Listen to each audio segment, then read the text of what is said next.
Hello, Tiger Cubs, and welcome back from spring break into another spectacular episode of Tiger Cub News. My name's Sammy, and I'll be subbing in for Roman today.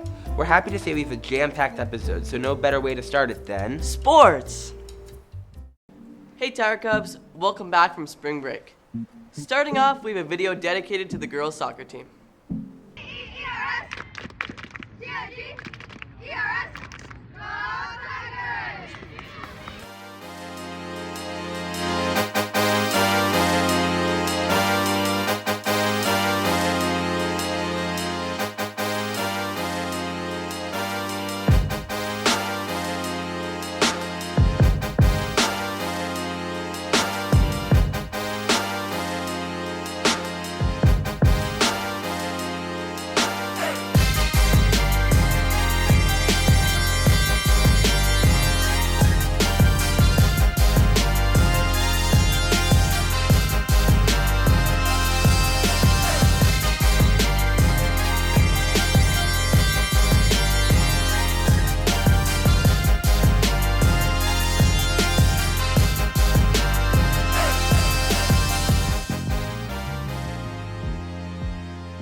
Congratulations again to the girls soccer team for winning the 210 League Championship. Next up, we have highlights from the Wiffle Ball Championship game.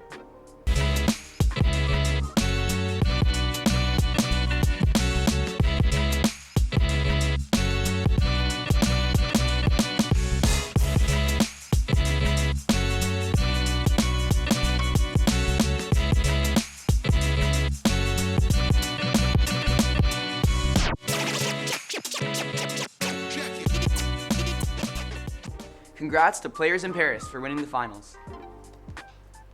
The track team had their first meet recently and placed very well. Here are some clips from that meet.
That's all for this week, Tiger Cubs. See ya. Up next, we have a segment celebrating Women's History Month. What's up, Tiger Cubs? Today we have a Music A to Z episode about the women who changed music in honor of Women's History Month. Starting off with the country legend Dolly Parton. Dolly Parton emerged from her years growing up in the Tennessee Smoky Mountains. She has become the most successful country singer of all time. What can I say about Dolly Parton that hasn't been said already? She's a smart businesswoman, singer, songwriter, multi-instrumentalist, record producer, actress, author, businesswoman, and humanitarian. She pioneered the genre of country and ended up becoming the most popular country singer of all time. Patti Smith, aka the godmother of punk, was a new kind of artist in music, and in her wake came punk, grunge, alternative rock, and indie. So many of the key figures of those genres, from Ashushi to the Banshees to Kurt Cobain, Bikini Kill, R.E.M., and the Smiths, cite Smiths as an influence, and, in turn, their music has fed back into hers. Diana Ross. Diana Ross began singing with friends as a teenager, and eventually formed the groundbreaking 1960s trio The Supremes, which has gone on to have hits like Come to See About Me and You Can't Hurry Love. Ross left for a solo career in 1969, later reaching number one with hits like Ain't No Mountain High Enough and Love Hangover. Madonna. Whether you like her or hate her, one thing stands true. She is a goddess at finding ways to get around any obstacles in her path. Seriously, no one has done more than Madonna when it comes to self-determination for women in music. She and a few others have made it to where women in music are taken more seriously beyond a lifespan based on looks and youth. In 1978, she left Michigan for New York with $35 in her pocket and found a way into bands as a backing singer and dancer. She eventually saw her way to stardom and eventually became one of the greatest artists to ever walk this earth. Ella Fitzgerald. Lady Ella is noted for her purity of tone, impeccable diction, phrasing, and improvisational abilities, particularly in her scat singing. Furthermore, her story is a rags to riches story. Fitzgerald finds stability and musical success with the Chick Webb Orchestra as well as the Savoy Ballroom in Harlem. During her career, Ella Fitzgerald has recorded over 200 albums and 14 Grammy Awards under her belt, in addition to over 40 million albums sold. That's all we have for today, Tiger Cubs. I hope you enjoyed this episode. Thank you. Hey Sammy, what's one of your favorite things to do in school? I love doing science experiments. Well, if you love it so much, we did a segment where we did a science experiment. I'm so excited. So all I have right here is metal ball, metal stick, and a wand, or wood, so that I'm not going to be charged. So look closely. You're not writing anything down, you're just watching. What do you hear? Okay, but what do you see? Lightning.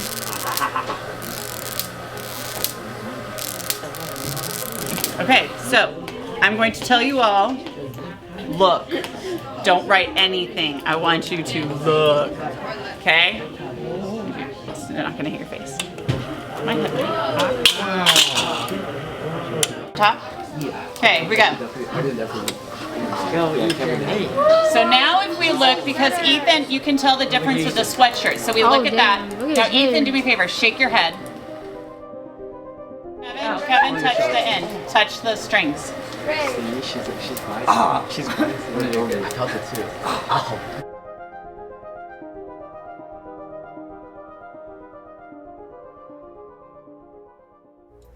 Adjoining the next segment, we have underqualified etymology. And then adjoining that, we have a movie review. Hey guys, and welcome back to Underqualified Etymology, where I talk to you about words and phrases you will likely never use, but hopefully find interesting. So then, let's cut to the chase. Take another slice of the dictionary, prolong our dissection into the English language, and, quickly run out of synonym puns. Well, let's snap to it then. Yeah, I'll stop now. Even I'm in physical pain at this point. Without further ado, I present abscission. Yeah, it wasn't really worth the build-up now, was it? Anyways, it's not really useful to anyone except botanists and zoologists, so I'll stop hyping it up so much now. The civilian definition of the word is basically just to cut, hence my sub-pun intro.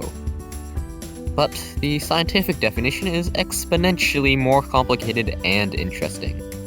Abscission is a system plants and animals use to lose unwanted parts, by creating new layers underneath those parts, pushing them off the subject. Let's take a look at a video. That's a bit hard to see in action. Let me just show you a diagram. There we go. As an example, certain lizards, animals, abscission systems to drop their tails, while many kinds of plants use abscission systems to detach dry leaves or ripe fruit. Moving on, abscission being a science word, it has strong roots in Latin, coming from adding ab in front of the Latin word, pronunciation butchering ahead, scisio, or cleaving. I personally think that abscission is interesting, but I am a nerd, so go ahead and make your own opinion. Well, looks like I'm already out of script for the week. Maybe go out and do your own research if any of this piques a modicum of interest in you, because you'll probably find something that I did not. Next segment.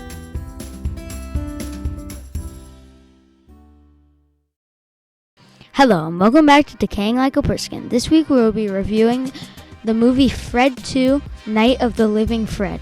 This movie was one of the worst movies we ever viewed yet. It's about a boy named Fred who's trying to convince everyone that his neighbor is a vampire. Fred's imaginary dad is John Cena, who lives in his fridge.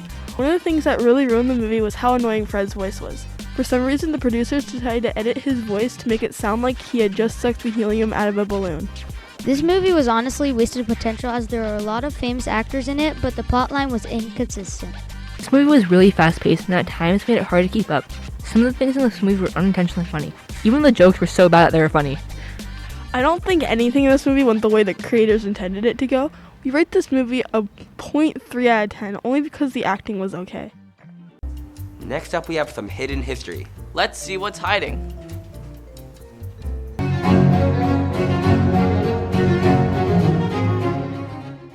Greetings, Tiger Cubs, and welcome to today's 60 Seconds of History. Today's topic of interest is Abraham Lincoln. Now, nearly everybody knows who Abraham Lincoln was. He was our nation's 16th president and waged the Civil War to end slavery. However, not many people know about the kind of person he was or the interesting things he did during his presidency.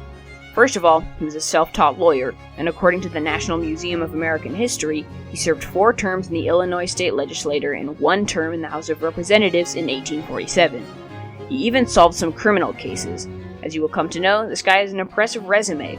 Second of all, he was very hands-on with his work in his nation. According to History.com, Lincoln personally test-fired rifles outside of the White House. He attended cannon and artillery firing tests and practiced using muskets around what is now the Ellipse and the National Mall. Speaking of being hands-on, Lincoln makes an appearance in the Wrestling Hall of Fame.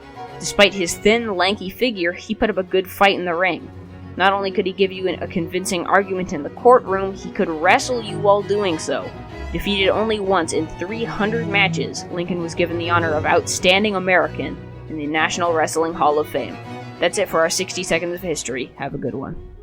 Following the last segment, we got News in 90 followed by Trivia and Random Ranks. Wait, it doesn't say random ranks in the script. You're right. Yeah, we actually have a new segment called What Is. So then up next we have News in 90 followed by Trivia and What Is.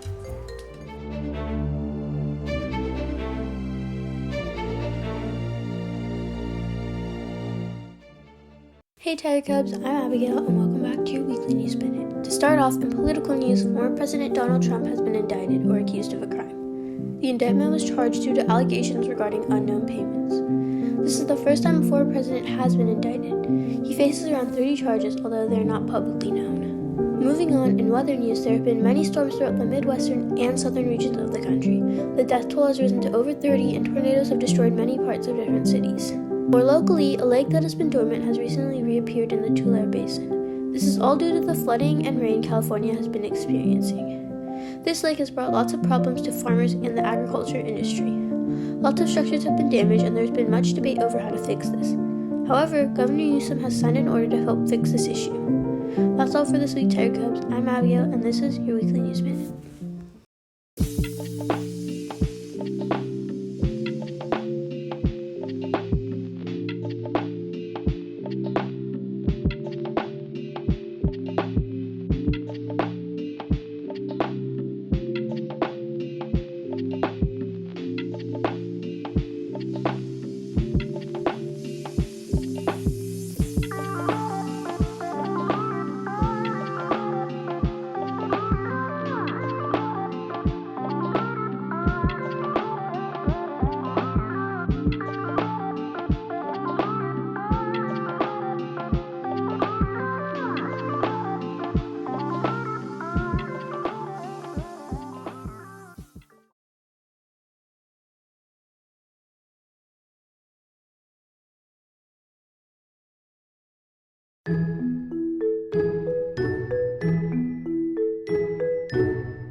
Well, that's all for this episode. Enjoy quarter 4, tune in next episode, and as always, sayonara, Tiger Cubs.